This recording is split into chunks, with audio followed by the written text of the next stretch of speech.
सोचो, अगर जंग सिर्फ तलवारों और बंदूकों से नहीं बल्कि दिमाग से लड़ी जाए। अगर असली पावर बुलेट्स या बॉम्ब्स में नहीं बल्कि सोचने और महसूस करने की शक्ति में हो।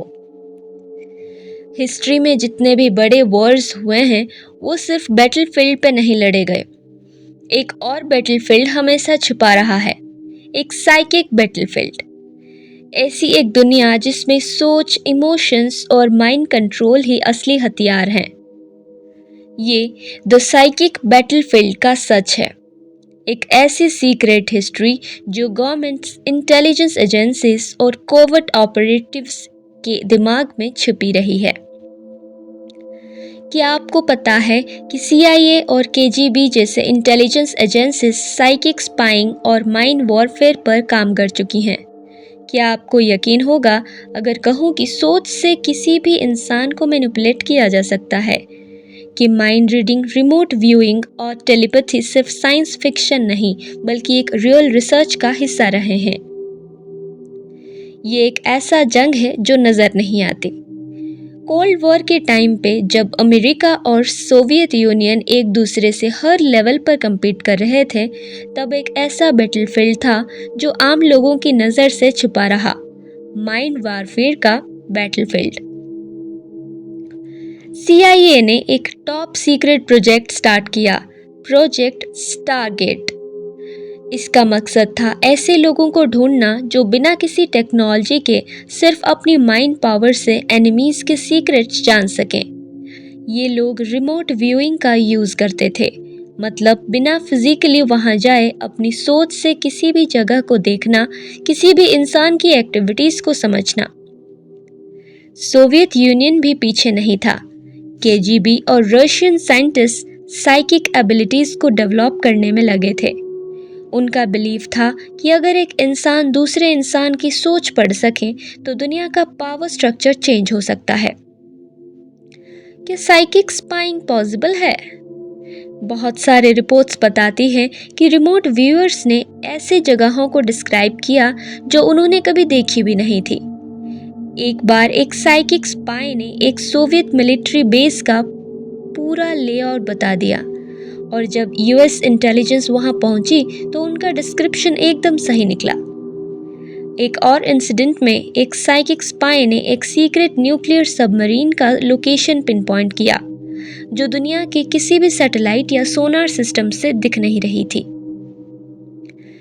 क्या सिर्फ ये एक कॉन्सिडेंट था या फिर सच में ह्यूमन माइंड में एक ऐसी पावर छुपी है जो साइंस अब तक पूरी तरह समझ नहीं पाई?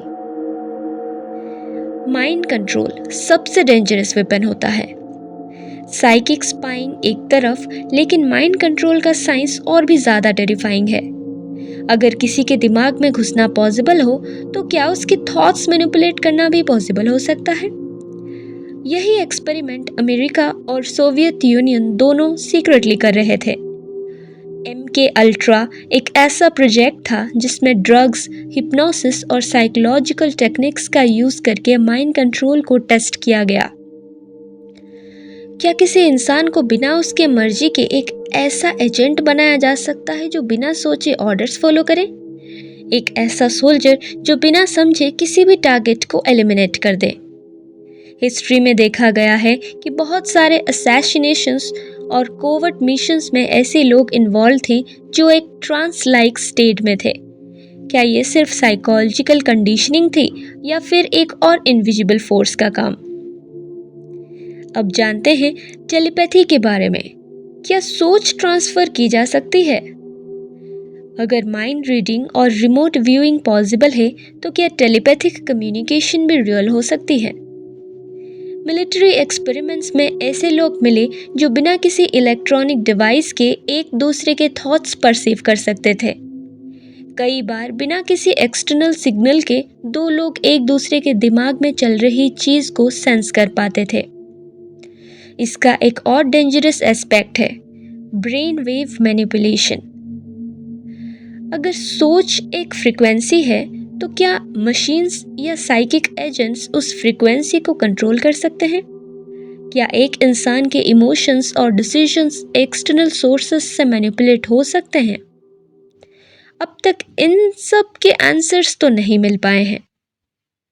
तो क्या आपका दिमाग प्रोटेक्टेड है? सोच लो, अगर माइंड कंट्रोल, टेलीपैथी और साइकिक वॉरफेयर सिर्फ एक मिथ होते तो इंटेलिजेंस एजेंसीज इन पर इतने सालों तक रिसर्च क्यों करती? क्या गवर्नमेंट्स एक ऐसी बैटलफील्ड की तैयारी कर रही है जो आम लोगों की नज़र से छुपा है? और सबसे बड़ा सवाल, क्या आपका दिमाग भी कभी किसी इनविजिबल फोर्स का टारगेट बन चुका है? अगर आपको कभी ऐसा लगा हो कि कोई आपके इमोशंस, आपके थॉट्स को बिना किसी वजह के मैनिपुलेट कर रहा है, अगर कभी आपको बिना किसी रीज़न के फियर या एंग्जाइटी महसूस हुई हो, हो सकता है कि आप भी इस साइकिक बैटलफील्ड का एक हिस्सा बन चुके हो, बिना जाने। दुनिया में इंटेलिजेंस वॉरफेयर और साइकोलॉजिकल ऑपरेशंस अब भी चालू हैं।